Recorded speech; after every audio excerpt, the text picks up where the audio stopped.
Começa agora o Produtor Quer Saber. Hoje vamos falar do livro Carne Ovina, o Ontem, o Hoje e o Amanhã. A obra apresenta informações importantes sobre a produção e o comércio no setor, além de casos de sucesso na atuação de criadores, indústria e instituições.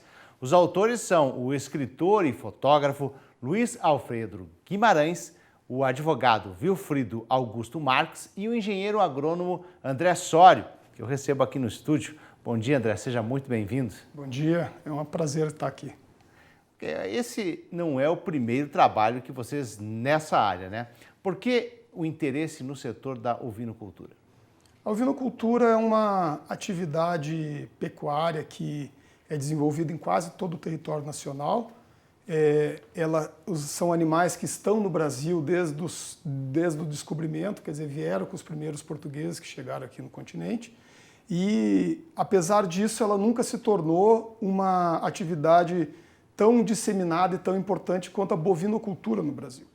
E, de uns anos para cá, ela vem buscando formas de se tornar cada vez mais uma atividade que realmente possa responder ao agro brasileiro com o seu potencial.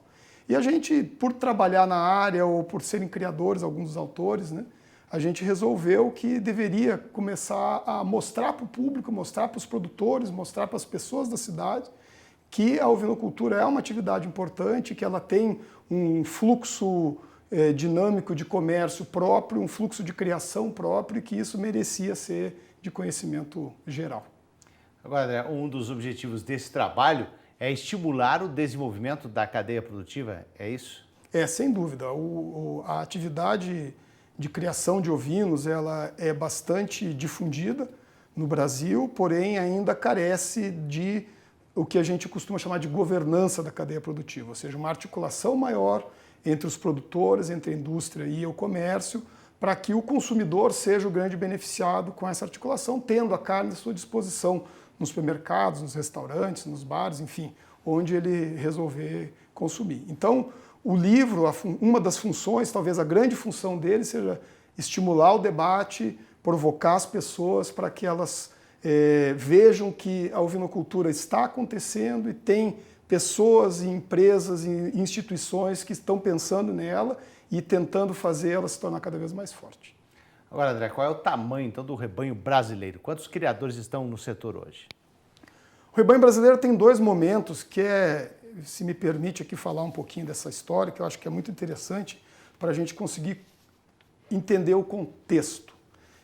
Até o começo da década de 90, as ovelhas no mundo inteiro elas eram destinadas à produção de lã e a carne era um subproduto. Então os animais estavam no campo para a produção de lã para a indústria têxtil. Com o aparecimento ou fortalecimento dos fios sintéticos, essa indústria perdeu a importância. E aí o rebanho mundial e o rebanho brasileiro, como consequência, teve que passar por uma transformação de animais destinados à produção de lã para animais destinados à produção de carne. Então a gente pode dizer, sem medo de errar, que a indústria mundial de carne de ovino é algo muito novo, que ela tem aí 3 ou 4 décadas apenas, realmente ganhando importância. E o rebanho ovino, ele é estacionado, se a gente olhar assim, mas o rebanho não aumentou de 1990 a 2015, ele mudou de raças que produziam lã para raças que produziam carne. E esse é um processo que não é um processo que se faz do dia para a noite. Tem a genética, tem o seu trabalho de desenvolvimento nessa área. A gente tem novas raças que têm que ser introduzidas, novos manejos, estabelecimento desses manejos, a consolidação dessa nova forma de trabalhar com uma espécie que estava ali antes, mas que era para outra atividade. E isso nos levou a ter um rebanho atual de aproximadamente 18 milhões de cabeças, que estão muito concentrados no sul do Rio Grande do Sul e no Nordeste. E o Centro-Oeste e a região Sudeste, elas são regiões onde são consideradas fronteira agrícola em termos de ovinocultura e esses rebanhos vêm crescendo. É justamente isso. Então, o Centro-Oeste teve um crescimento do número de criadores e animais nos últimos anos? Teve muito significativo, a gente deve ter passado num número aproximado de 300 mil cabeças para mais de 1 milhão de cabeças em alguma coisa em torno de 10, 12 anos. Quer dizer, é um crescimento significativo que mostra justamente esse despertar da atividade que quando era uma atividade de produção de lã, essas pessoas talvez não se interessassem. E quando ela passou a ser uma atividade voltada para a produção de carne, a gente tem o interesse desse empresário do Centro-Oeste, que é um tipo diferente de empresário dentro do agro brasileiro. Você falou ainda do rebanho em 18 milhões, mas e o número de criadores? Você tem uma noção, uma ideia? São mais ou menos 440 mil criadores de ovinos no Brasil.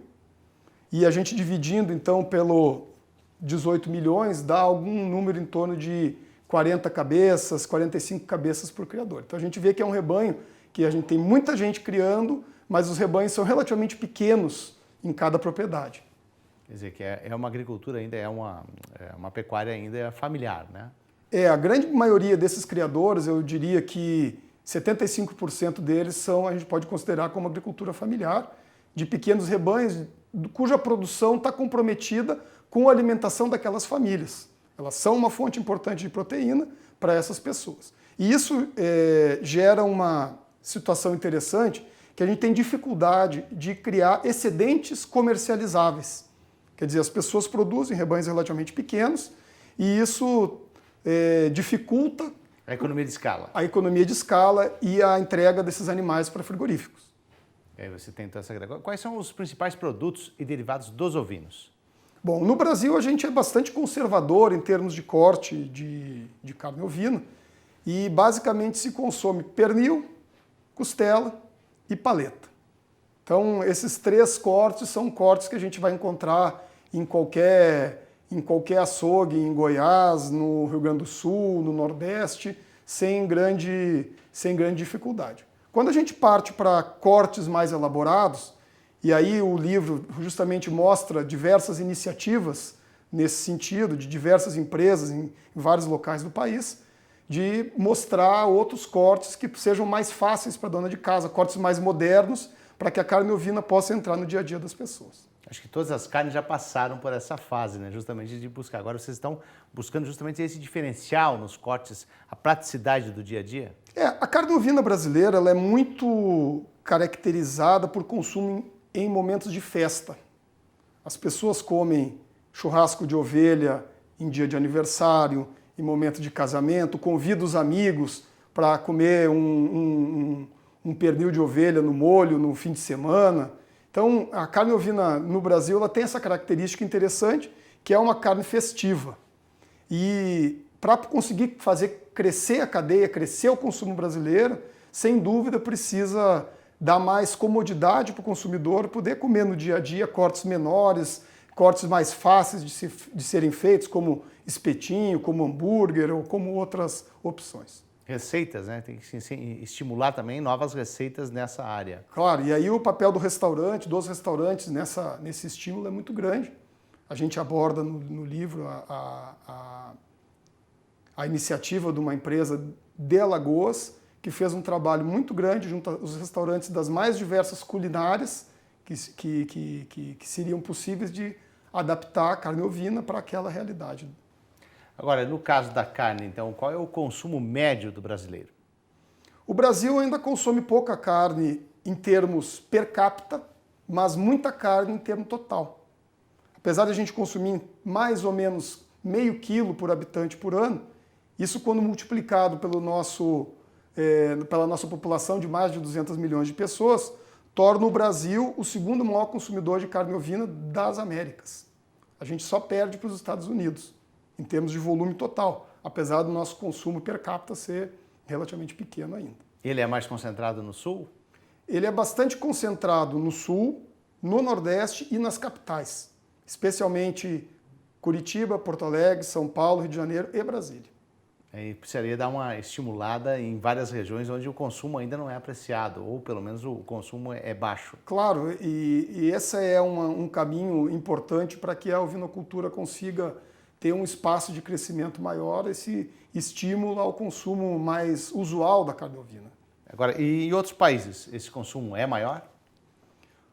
O maior consumo per capita no mundo é na Nova Zelândia, em torno de 10 quilos por habitante por ano. Se a gente vier para a América do Sul, vamos olhar nossos vizinhos, Uruguai e Argentina, eles comem em torno de 3 a 5 quilos por habitante ano. Então, se a gente não quiser mirar a Oceania, mirar a Nova Zelândia, a gente pode olhar nossos vizinhos e imaginar que existe uma possibilidade de aumentar o nosso consumo aí em 3 ou 4 vezes sem muita dificuldade.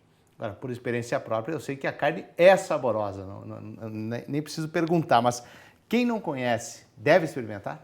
A carne ovina é espetacular, ela tem um gosto peculiar, um gosto suave, e quando ela é bem feita, e aí vem o trabalho todo de justamente ensinar as pessoas, ensinar a cadeia produtiva, a parte do consumidor a aproveitar melhor a carne, ela é insuperável.